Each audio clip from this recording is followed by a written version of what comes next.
Welcome to Behind the Prop Podcast, where each week we will bring you stories, lessons, and some tips from behind the prop. Please subscribe wherever you listen to podcasts. Pre-show checklist. Microphones. Check. Sound check. Complete. Recording all channels. Checked and verified. Pre-show checklist complete. Tower. Bravo Tango Papa is holding short, ready for departure. Bravo Tango Papa, you are clear for takeoff. Have a great show. You're clear for takeoff and Wilco. Bravo Tango Papa. What's up, Wally? Hey, Bobby, how are you? I'm good. Episode 4. This has been pretty exciting. We've got to see some statistics and analytics from around the country, people listening to our show. This is your first podcast. What are your thoughts so far, Wally? You know, I'm having a good time. I've listened to, obviously, the podcasts that are online, and I'm happy with what we're doing, and I just hope that the listeners enjoy it. I hope they come back. I hope they tell their friends, and I hope we can make a difference. All right, me too. So today is a story about making a difference. This is a near-miss story. If you saw it, you know the title, but this is one that's very near and dear to my heart. I think, as we talked about before we started recording, Wally, if you're in aviation, you've either heard of or had your own near miss. True or false? Absolutely. So if you're out there and you're a student pilot or you're a pilot, you've heard these stories. This one was one that I was involved with, and as I still replay it today, many years later, I don't know why I'm still here. I really think that should have been the big one, and we'll talk more about it. But I think I'll start with just kind of telling the story about that day and let you ask some questions, Wally, about maybe what was happening or what I was thinking, and we'll tell the story, and hopefully we'll prevent someone from having a very similar near miss. Okay, that sounds good. So it was actually September the 26th, 2017, and I had just finished my instrument rating earlier in the year, had been taking some pretty decent trips with family and friends, meaning I was normally flying over 100 nautical miles to go do something, whether it was, I think I took my family back to school clothes shopping in San Marcos, and we flew there and took an Uber and bought a bunch of clothes and flew home. So I was taking advantage of my pilot's license at this point and having a lot of fun. And a friend of mine who happens to be the partner of mine at this flight school now, his name's Matt. We jumped in a plane. His wife had just bought him some time at the flight school in a flight bag. His birthday was in August, so again, this is late September. This is probably only his second or third flight, where I'm going out to kind of show him some of the maneuvers. The plan for this flight was for me to show him some of the maneuvers that he would be doing in his private pilot training. And he just wanted to see how well he would do. He has I won't call it a weak stomach, but gets a little motion sick, want to see some of the things that he'd be doing. So we're at the airport. We get in the plane. All things normal. Weather that day was pretty calm. I remember clearly there was no crosswind. There wasn't anything really out of the ordinary. It was starting to get cool, so the air was pretty good that day. And we taxi out, and one of my instructors was always adamant that you should never get on a runway or taxi out on a runway without being able to have a clear view of final. And I don't know what airport you might come from, but if you're at an airport and you may have to taxi back, you obviously have a clear view of final. Some run-up areas don't provide the best angular view. And some uncontrolled airports, Wally, I'll do a full 360 if I'm going to go to make sure I can see the entire final and base of both sides. This day we did the same thing. I'm talking to Matt. I'm telling him, look, we're turning back to get a real good view of final. There's nothing coming down on final. The instructor that I flew with through my instrument training would always say, look, you can choose to not look and they can clear you to go. But if you get hit and die, the controller's going home, you're not. Yeah. You have to control the situation. So we look, we talk about it. We've been cleared for takeoff. We line up on the center line. The throttle goes in and airspeed's coming alive. Normal things are happening. And we get to 55 knots in a 172. We rotate back. The front wheel comes up. And literally, I remember clear as day that the wheels came off the ground and a helicopter came down right in front of us. The people that were behind us said no more than 100 feet. We had no more than 100 feet wheels 2 inches off the ground at 55, 60 knots with a helicopter right in front of us. And if you didn't know it, helicopters have big yellow stripes on the top of their props that you can see when you're above them. I didn't know that. I guess I always see the rotors from the bottom, but that's nice to know. You don't want to see that. So, what was your initial reaction? All of a sudden, you just realized you just about hit a helicopter. What was your reaction? My reaction was to take, I guess, all the training that I did have. I remember very clearly, like, not letting myself pull up on the yoke. Like, I just knew through all my stall training, through everything I'd ever been taught, everybody talks about the pattern. Everybody talks about the airport complex. You do not want to be slow and low. That's when people get really hurt. So while I was worried about running into the helicopter, something instinctually took over and said, well, if I get low and slow here, I'm going to get hurt anyway, so I'm just going to make sure I keep flying the aircraft. And if the airport that I was at has some buildings pretty close to the left side of that runway, and there's another runway to the right of that, so I just took and put a little slight left bank into the controls so that I would hopefully miss the helicopter. Luckily, obviously, I'm sitting here today, so we missed the helicopter. Probably didn't miss the buildings by much, and was shocked. I mean, we've all been in a surprising situation. The shock is an understatement. You don't expect to see anything on a runway. Like, if you see a bird, you probably freak out a little bit. Yeah. Bird's probably going to lose. I think I could have very easily lost to that helicopter. So what, once you got the airplane under control and got it in a decent flying state, what was when you pushed the talk button, what was your first communication to ATC? Well, I might inject it in this track somewhere if I can, but that was way too freaking close. And I wanted to say a lot of other words, but I knew that I was on a public radio channel, so I didn't use the other F word that I probably wanted to use. Yeah. But I wanted to make sure that there was a tower, and they cleared me to take off, and they cleared him to land. I say him. I'm 99% sure it was a him.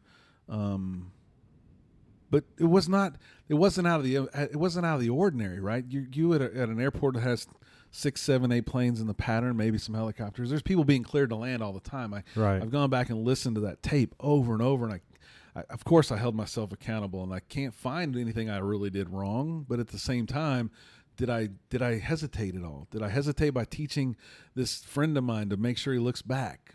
But I have the runway until I'm clear. They didn't have the right to clear the other person. But they did. It was almost exactly what my instructor said. And of course, I've stayed up many a night thinking, what if I would have pushed that throttle in 1 second later?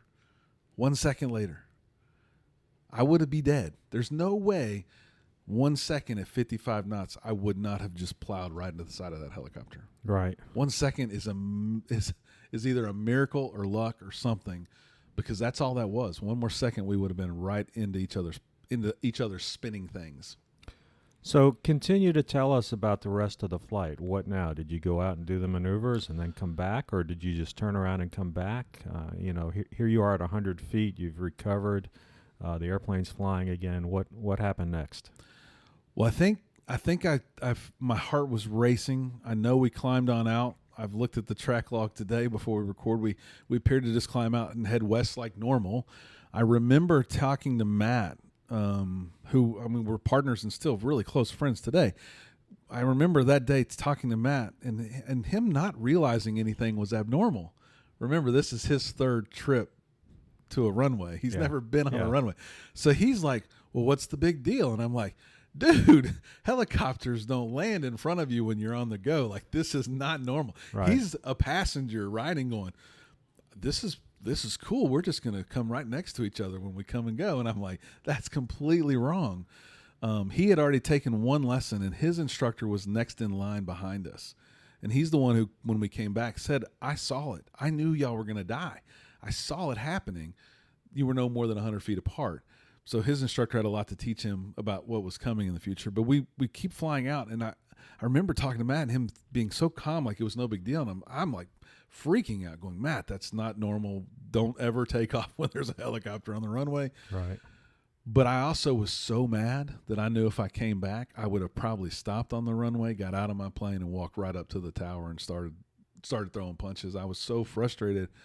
And then I calmed down. I think I really – so we did go fly. We did some maneuvers. I thought that was the best thing for me to do, was to just let some of my energy out in the West practice area and deal with it by doing what I wanted to do that day and not just coming back, which probably in some respects might have saved my flying career, because I don't know what it would be like to come that close and then get right out of the aircraft. Right.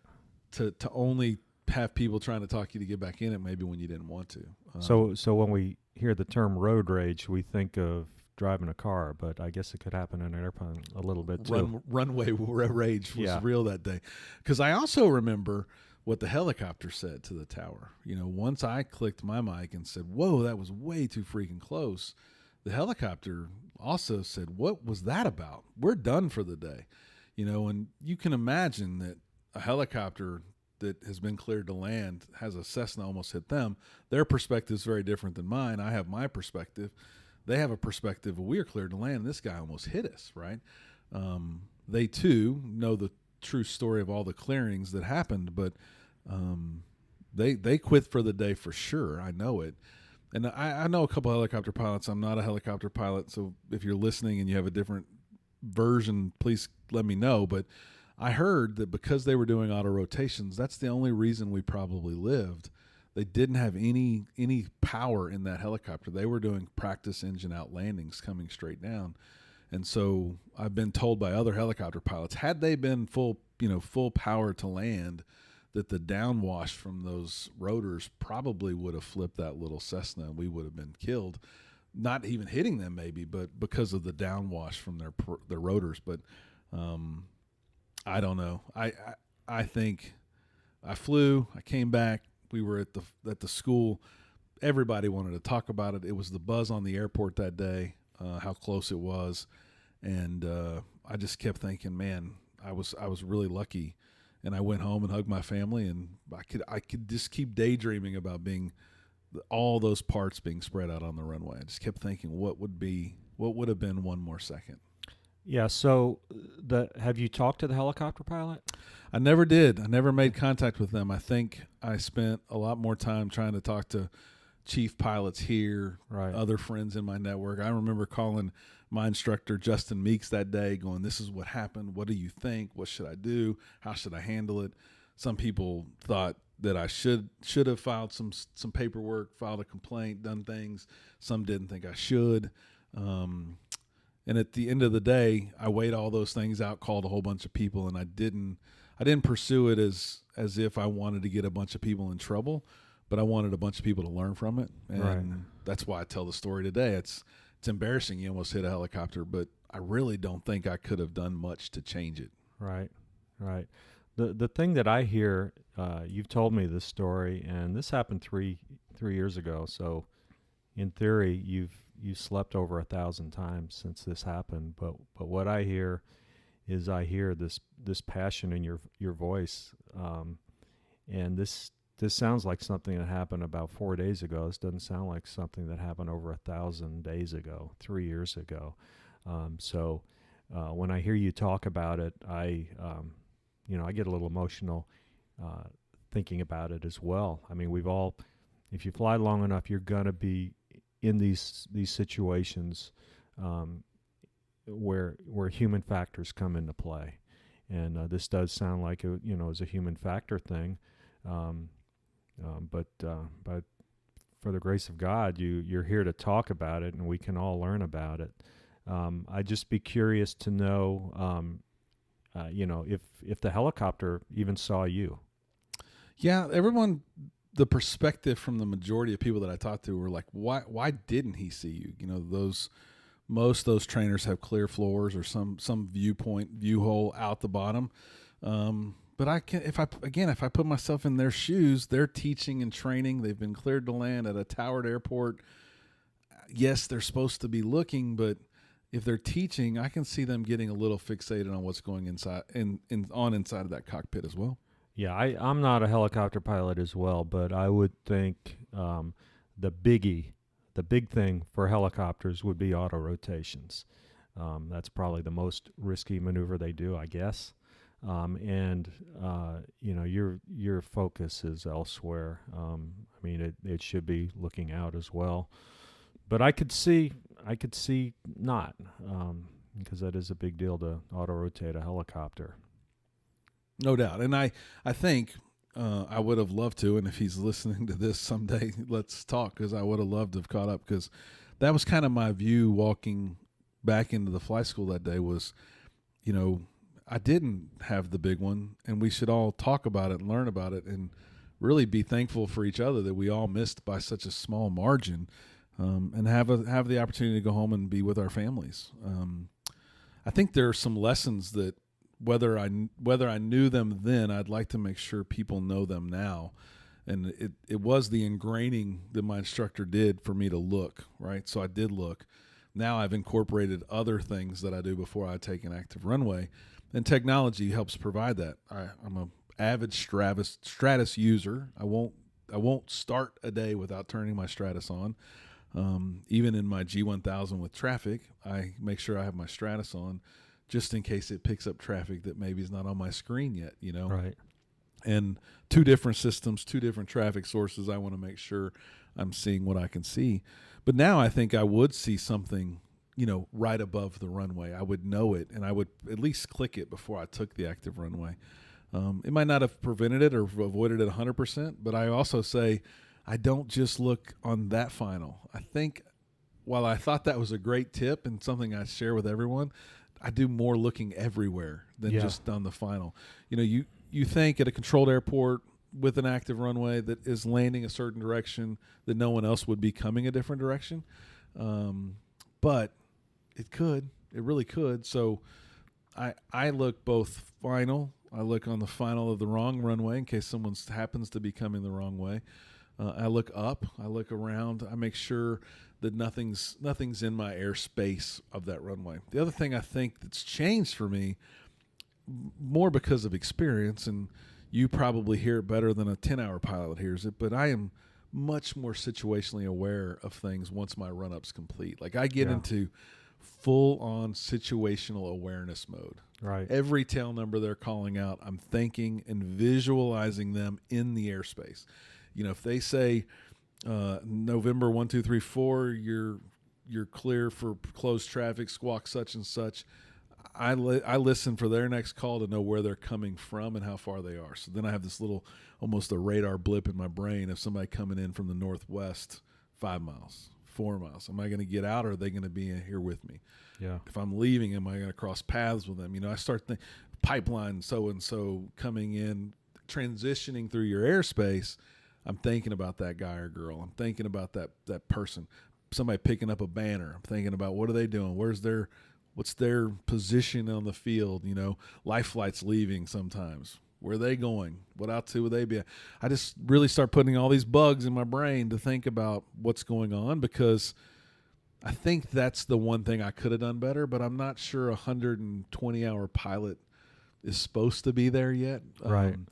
Would be great if they could be, but I do think one of those big lessons is now looking in a lot of different places, number one. Number two, creating that situational awareness map in your brain, especially at an uncontrolled airport. If it's only 3 dots, you should be able to keep up with that, kind of know where they're at.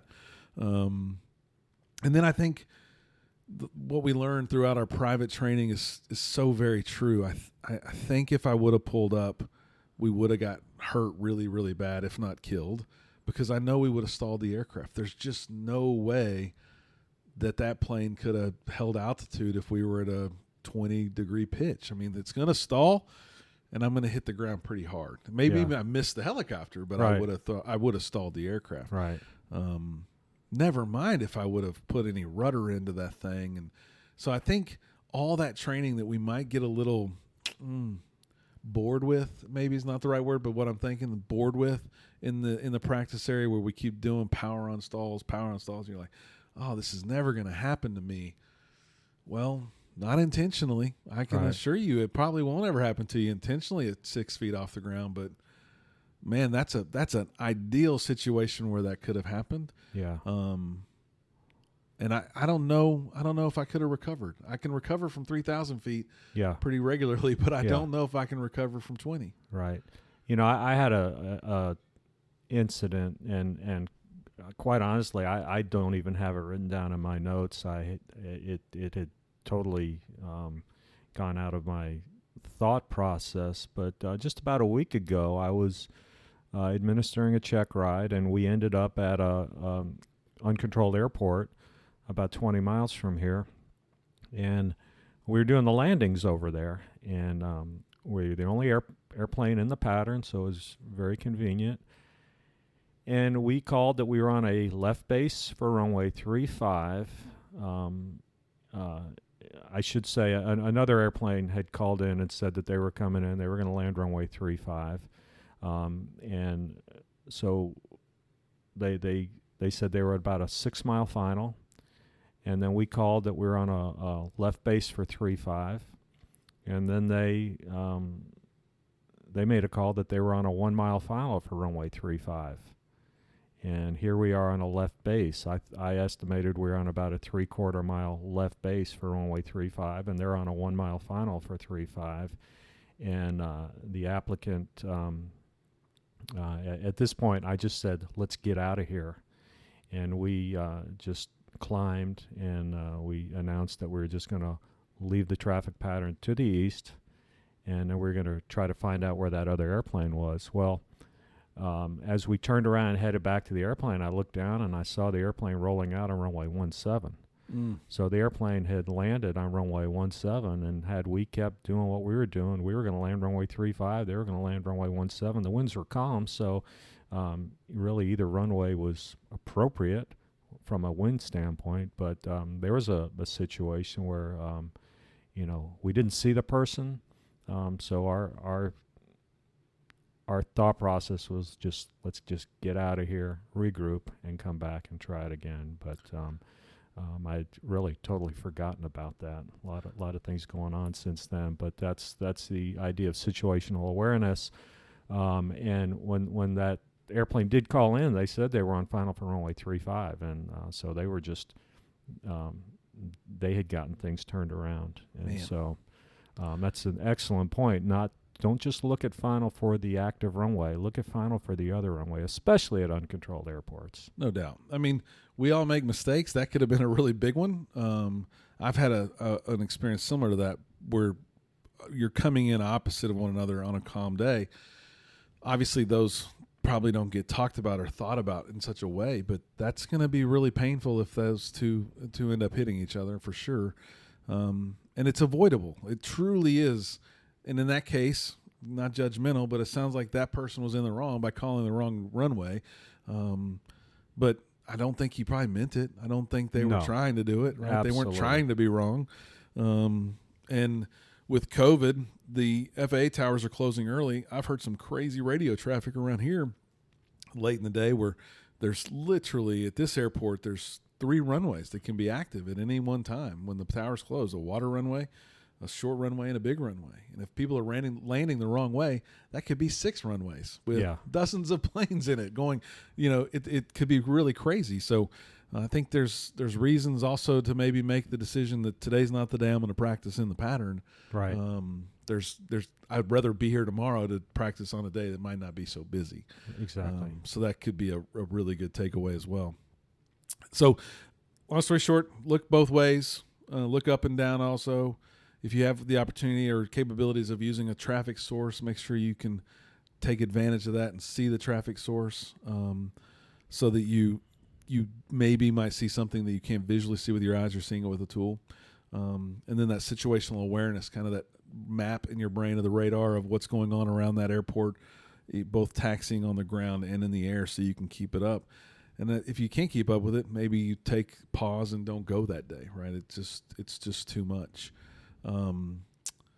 So while it is near and dear to my heart, and why I am very lucky to be here today, and I'm glad my wife didn't prove me right that this thing is dangerous. I don't think it's dangerous. I think it's just a day that all things came together, and I came real close to hitting something else, and I lived through that day, and hopefully you learned something from that. Anything to add, Wally, as we wrap up today? No, just keep your ears open. You know, one thing I see on check rides is applicants feel the need to talk all the time, and I always tell them we've got 2 ears, we've got 1 mouth, so maybe, just maybe, listening is more important than talking. So that might be a subject for another day, but we hope you're enjoying the podcasts. Come back next week. We're going to talk about paper versus plastic. Paper versus plastic. I bet you get asked that a lot as a DPE. All the time. Until next week, thanks for listening to Behind the Prop. Share it with your friends. Bravo Tango Papa, we are clear of the active runway and would like the taxi to park. Bravo Tango Papa, taxi to park. Great show. Have a nice day. Taxi to park, thanks. You too, Bravo Tango Papa. Thanks for listening to Behind the Prop. Please follow us on social media @Behind the Prop or visit our website www.behindtheprop.com. Until next week, fly safe, everyone.